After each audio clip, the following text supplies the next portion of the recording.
है हमारे YouTube channel DS education point में।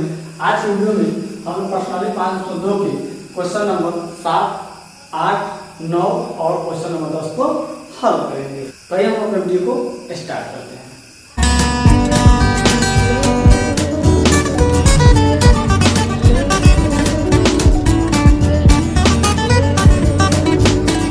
तो हमारा सातवां क्वेश्चन है, ठीक है। हमारा सातवां क्वेश्चन क्या कह रहा है, उस AP का 31वां पद ज्ञात कीजिए जिसका 11वां पद 38 और 16वां पद 73 है। ठीक है, यानी इसमें हमको क्या ज्ञात करना है, इसमें हमको करना है 31वां पद ज्ञात करना है। क्या करना है हमको, 31वां पद ज्ञात करना है जिसका 11वां पद 38 दिया हुआ है। क्या दिया गया है, 11वां पद 38 दिया गया है और 16वां पद 73 दिया गया है। तो पहले जो दिया गया है हम लोग उसको लिख लेते हैं। ठीक है, तो आइए हम इस क्वेश्चन को हल करते हैं।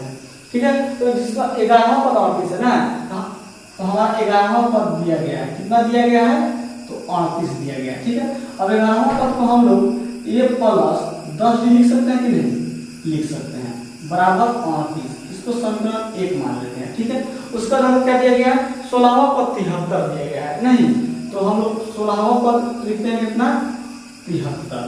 ठीक है, तो ये 16 है, ये 16वां पद है, 16वां पद हमारा कितना दिया है, 73। इसको हम लोग ऐसे लिख सकते हैं, a प्लस 15d बराबर 73। इसको हम समीकरण क्या मानेंगे, 2 मानेंगे। ठीक है, अब क्या करेंगे, इसको विलोपन विधि से हल करते हैं। तो देखिए यहाँ a प्लस में है, यहाँ भी a प्लस में है। ठीक है, यानी कि इसका चिन्ह सेम है, तो चिन्ह सेम रहेगा तो हम क्या करते हैं, घटाते हैं। हम लिखेंगे समीकरण 1 घटाओ 2 से। ठीक है, तो समीकरण 1 जो है उसको लिखिए a प्लस 10d बराबर 38 और दूसरा कितना है, तो a प्लस 15d बराबर 73। हमको क्या करना है, घटाना है। तो यहाँ प्लस है तो माइनस, यहाँ प्लस है तो माइनस, यहाँ प्लस है तो माइनस। और देखिए a प्लस, यहाँ a प्लस में a माइनस में है, तो प्लस माइनस कट गया। ठीक है, अब देखिए यहाँ 10 प्लस में 15 माइनस में हो गया, ये चिन्ह जो है इसका चिन्ह, इस चिन्ह का वैल्यू खत्म हो गया, यानी जो निचला चिन्ह है अब इसका वैल्यू होगा। तो 15 माइनस में हो गया और 10 प्लस में हो गया, तो 15 से 10 जाएगा तो कितना जाएगा, 5 और माइनस से तो ज्यादा है तो -5 हो जाएगा, d बराबर अब 73 में से 38 घटाइए। ठीक है, तो 73 में से 38 घटा देंगे कितना जाएगा, 35 आ जाएगा। माइनस हो जाता है तो माइनस लगा दीजिए। ठीक है, माइनस से माइनस कट गया तो d बराबर हो जाएगा 35/5। तो 5 से 5 कितना बना, 7 बराबर कट गया, तो d बराबर कितना हो गया, 7। तो d बराबर कितना प्राप्त हुआ, 7। अब क्या करेंगे, इस d का मान समीकरण 1 में रख देंगे। लिखेंगे हम लोग समीकरण 1 में d का मान रखने पर समीकरण 1 कितना है, हमारा समीकरण है a प्लस 10d बराबर 38। यही समीकरण 1 है। चलिए अब a प्लस 10d का मान कितना निकाले हैं, 7, यहाँ 7 लिखिए बराबर 38। ठीक है, तो a प्लस 10 को 7 से मिलाएंगे 70 बराबर 38। अब a बराबर कितना हो जाएगा, 38। अब बराबर कितना, यानी कि बाएं हाथ 70 प्लस में दाएं हाथ चला जाएगा माइनस में, a बराबर हो जाएगा। ठीक है, अब 38 से 70 घटाएंगे तो 38 से 70 जाएगा तो हमारा हो जाएगा -32। तो a का मान हमको प्राप्त हो गया और d का मान प्राप्त हो गया। अब हम क्या करना है, 31वां पद ज्ञात करना है। कौन सा पद ज्ञात करना है, 31वां पद ज्ञात कर लेते हैं। तो 31वां पद ज्ञात कर लेंगे। ठीक है, 31वां पद हम लोग क्या लिख सकते हैं, हम लिख सकते हैं a प्लस 30d। ठीक है, तो a का मान हम 32 निकाले हैं, -32 तो -32 लिखिए, प्लस है तो प्लस, 30 है तो 30 और d का मान कितना है, 7। गुना 7 कर दीजिए, -32 प्लस, अब 7 से 30 में गुना कीजिए, तो 7 में 0 गुना करेंगे 0 और 7 में 30 गुना करेंगे तो 22। कितना आ जाएगा, 30 गुना 7 में आ जाएगा 210। अब 210 में से 32 को घटा दीजिए, तो 210 में से 132 घटाइए तो आ जाएगा 178। यही हमारा हो जाएगा आंसर। अब हम अपने 8वें नंबर क्वेश्चन को हल करते हैं। तो देखिए हमारा 8वां नंबर क्वेश्चन क्या कर रहा है, एक AP में 50 पद है। क्या कर रहा है, एक AP में 50 पद है जिसका तीसरा पद 12 है और अंतिम पद 106 है। तो इसका 29वां पद ज्ञात कीजिए। ठीक है, तो आइए हम इसको हल करते हैं। ठीक है, तो देखिए इसमें क्या दिया गया पद, एक AP में 50 पद है जिसका तीसरा पद 12 है। तो तीसरा पद यहाँ कितना है, 12 है। ठीक है, तो हम क्या लिख सकते हैं, a3 बराबर 12। तो ए3 को हम क्या लिख सकते हैं, a प्लस 2 लिख सकते हैं 12, ठीक है। इसको हम समीकरण 1 मान लेंगे, क्लियर। और अंतिम पद 106 है, यहाँ देख रखा है अंतिम पद 106 है, और यहाँ क्या कर रहा है एपी में 50 पद है, यानी कुल एक एपी में 50 गो पद है, और यहाँ पर अंतिम पद 6 है, तो एक एपी में कितने पद है, 50 गो पद है, तो अंतिम पद हमारा कितना है 50 है, नहीं अंतिम पद कितना दिया गया 106 दिया गया है, और यहाँ पर एक एपी में 50 गो पद है, ठीक है। तो यहाँ पर ए 50 बराबर कितना हो जाएगा 106। एक बार फिर समझ देखिए, एक एपी में 50 गो पद है, तो एक देखिए एगो एपी है जिसमें कुल कितना पद है 50 गो पद है, तो अंतिम पद तो भाई वही होगा, अंतिम पद कितना होगा 50 ना होगा, तो यहाँ पर लिखा है एक एपी में 50 गो कुल पद है, कुल पद 50 है, तो अंतिम पद कितना है 50 है, यहाँ पर अंतिम पद कितना दिया गया 106 दिया गया है, इसीलिए लिखे हैं ए 50 बराबर 106। अब ए 50 को हम क्या लिख सकते हैं, ए प्लस 49 भी लिख सकते हैं बराबर 106, इसको समीकरण क्या कर लेंगे 2, ठीक है। अब क्या करेंगे, इसको हम लोग विलोपन विधि से हल कर देते हैं, ठीक है। तो यहाँ भी ए प्लस में, यहाँ भी ए प्लस में, तो चिन्ह जब सेम रहता है तो क्या करते हैं घटाते हैं, और चिन्ह विपरीत रहता है तो जोड़ते हैं, ठीक है। तो आइए हम इसको घटाते हैं, लिखेंगे समीकरण 1 घटाओ 2 से, ठीक है। आप ऐसा भी सकते हैं समीकरण 1 में से समीकरण 2 को घटाने पर, ठीक है।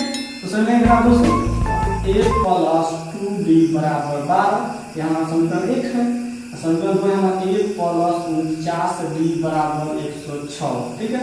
प्लस है तो माइनस, प्लस है तो माइनस, यहाँ प्लस है तो माइनस, ये प्लस माइनस खत्म, ठीक है। अब 49 में से 2 डी चला जाएगा, कितना जाएगा 47 डी, और देखिए 49 माइनस में तो माइनस को चिन्ह सी है तो माइनस लगा देते हैं, ठीक है बराबर।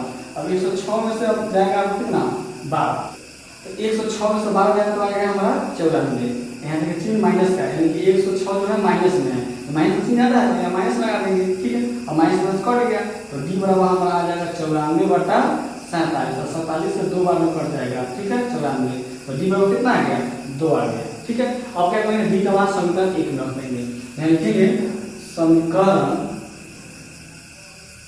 1 में डी का मान रखने पर समीकरण 1 कितना है, तो समीकरण 1 है a प्लस 2d बराबर 12, ठीक है। तो a का a प्लस 2 और d का वैल्यू हम लोग निकालेंगे कितना 2, यहाँ 2 लिख देते हैं बराबर 12, ठीक है। तो a प्लस 2 दूना 4 बराबर 12, तो a बराबर 12 माइनस 4, ये बराबर कितना आ गया 8, यानी कि हमको a प्राप्त हो गया और d प्राप्त हो गया। तो अब हमको क्या ज्ञात करना है, इसका 29वां पद ज्ञात कीजिए, ठीक है, यानी कि a 29 हमको क्या करना है ज्ञात करना है। तो अभी आप लोग ज्ञात करके बताइए, तो जल्दी से बताइए कितना आएगा। जहाँ जाके मिन्नते क्या फरियाद करोगे, लो हमने तुम्हें दिया क्या याद करोगे। जल्दी बताइए 29 का 29वां पद कितना आएगा, तो आइए हम सॉल्व करते हैं। 29वां पद a 29 है, तो हम इसको a प्लस 28 लिख सकते हैं, ठीक है।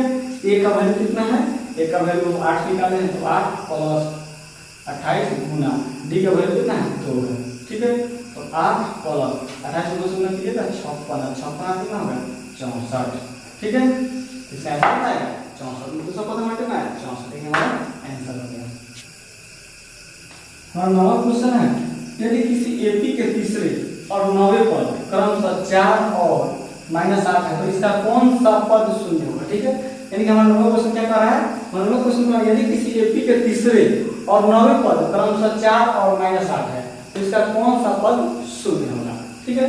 तो आइए हम इसको हल करते हैं। तो देखिए यहाँ क्या दिया गया है, हमारा तीसरा और 9वां पद आपको दिया गया है, तीसरा पद 4 है और 9वां पद -8 है, तो हम इसको लिख लेते हैं। a3 बराबर 4 है, a3 को हम a प्लस 2 लिख सकते हैं बराबर 4, इसको हम समीकरण 1 ले लेते हैं, ठीक है, मान लेते हैं, ठीक है। अब उसके बाद क्या है 9वां पद -8 है, तो a9 कितना दिया गया है हमारा -8 दिया गया है, तो a9 को हम a प्लस 8 लिख सकते हैं बराबर -8, इसको समीकरण 2 मान लेते हैं। अब क्या करेंगे, इसको विलोपन विधि सोल्व करते हैं, ठीक है। तो समीकरण 1 घटाओ 2 से, समीकरण 1 घटाओ 2 से, समीकरण 1 कितना है हमारा a प्लस 2d बराबर 4, समीकरण 2 है हमारा a प्लस 8d बराबर -8, ठीक है। माइनस है तो प्लस, प्लस है तो माइनस, यहाँ प्लस है तो माइनस, ये प्लस माइनस खत्म, ठीक है, यहाँ कट गया। अब यहाँ 8 माइनस में 2 यहाँ प्लस है, तो 8 में से 2 जाएगा 6 और माइनस में डाला तो -6 डी लगा दीजिए बराबर। अब देखिए ये 8 और माइनस में नहीं रहा, ये अब प्लस में हो गया, कहें कि जो बीच वाला चीज इसका वैल्यू खत्म हो गया, तो 4 8 कितना हो गया 12। ठीक है, तो डी बराबर हमारा हो जाएगा 12/6 माइनस ऊपर भेज दीजिए, 6 से कट गया 2 बार में, तो डी बराबर हो जाएगा -2। डी का वैल्यू कितना है हमारा -2 आया। और क्या करेंगे इसका मान समीकरण 1 रख देंगे। लिखिएगा समीकरण 1 में डी का मान रखने पर, तो समीकरण 1 हमारे यहाँ है a + 2d बराबर 4।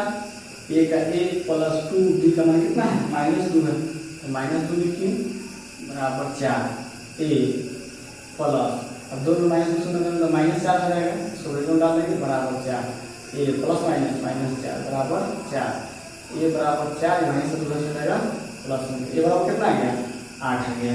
ठीक है, चलिए तो हमको a भी प्राप्त हो गया, हमको d प्राप्त हुआ -2, a प्राप्त हुआ 8। अब देखिए क्या करना है, तो यदि किसी व्यक्ति के तीसरे और 90 पद क्रमशः 4 - 8 तो इसका कौन सा पद शून्य होगा, यहाँ पर इसका कौन सा पद शून्य होगा। ठीक है, यानी कि यहाँ पर हमको a कितना दिया है शून्य दिया हुआ है। ठीक है, और कौन सा पद शून्य होगा, नहीं कौन सा पद शून्य होगा। ठीक है, n हमारे इसमें 0 दिया गया और n बराबर 8 होगा, यानी हमको बताना है कि कौन ऐसा पद होगा जो शून्य होगा। तो n बराबर 0 होगा, n हम क्या करना है निकालना है। तब हम क्या करते हैं, तब हम लोग n का हम लगा देते हैं, तो n बराबर होता है a + n - 1 * d। तो n का मतलब 0 है बराबर a, ये का मान 8 निकालना है प्लस n का मान हमें निकालना है -1 d का मान -2 है। ठीक है, -2 लिखिए। ठीक है, इसको ब्रैकेट में डाल दीजिए, दे दीजिए। ठीक है, 0 यहाँ 8 प्लस में है बराबर डाल दोगे तो बाएं वाला आएगा माइनस में। ठीक है, तो यहाँ हो जाएगा n - 1 -2। ठीक है, यहाँ बचेगा -8। ठीक है, यहाँ -2 गुना में, तो यहाँ जाएगा भागा में n - 1 माइनस खत्म और 2 से 8 4 बार खत्म। हमारा क्या बचा, हमारा बचा 4 बराबर n - 1, 4 बराबर के दाएं बगल 1 माइनस में, तो बाएं वाला आ जाएगा तो प्लस में बराबर n 4 1 5, n बराबर कितना आ गया 5, यानी कि पांचवा पद क्या होगा शून्य होगा। क्वेश्चन नहीं कहा था, तो इसका कौन सा पद शून्य होगा, तो इसका पांचवा पद क्या होगा शून्य होगा। हमारा 10वां क्वेश्चन है। ठीक है, हमारा 10वां क्वेश्चन क्या कर रहा है, किसी व्यक्ति का 17वां पद उसके 10वें पद से 7 अधिक है, तो इसका 7 अंतर ज्ञात कीजिए। ठीक है, क्या कर रहा है इसमें, किसी व्यक्ति का 17वां पद उसके 10वें पद से 7 अधिक है, इसका 7 अंतर ज्ञात कीजिए। ये 7 अंतर ज्ञात कीजिए, ये डी ज्ञात कीजिए। ठीक है, तो आइए हम इस क्वेश्चन को हल करते हैं। तो ठीक है, तो यहाँ देखिए, यहाँ लिखा हुआ किसी व्यक्ति का 17वां पद उसके 10वें पद से 7 अधिक है, तो 17वां पद ये 17 बराबर क्या है उसके 10वें पद से 7 अधिक है, 10वां पद ये 10 और 10वें पद से कितना अधिक है 7 अधिक है, तो प्लस 7 कर दीजिए। 17 ये 17 इसको हम कैसे लिख सकते हैं, प्लस 16 भी लिख सकते हैं। ये 10 है तो a प्लस 9 इसको लिख दीजिए प्लस 7। ठीक है, अब क्या करना है, जात वाला एक को लिखना, जात वाला एक को लिखिए। ठीक है, तो a प्लस 16d ये आ जाएगा माइनस में, ये भी आ जाएगा माइनस में, ये तो विजात है। ठीक है, देखिए इसमें चर है, ये क्या है चर है, 16 में भी चर है d, यहाँ एक चरे है 9 लोग के साथ क्या चर d है, ये अचर अकेला है यानी बिना जात वाला, इसको उस साइड ध्यान दीजिए। ठीक है, और यहाँ a प्लस में a माइनस में खत्म, 16 से 9 जाएगा कितना आ जाएगा 7 d by d 7। ठीक है, 16 d से 9 d गया तो 7 d, अब d बराबर क्या आ जाएगा 7/7, 7 से 7 करके कितना बड़ा 1, तो d बराबर कितना आया 1। ये हो गया इसका आंसर।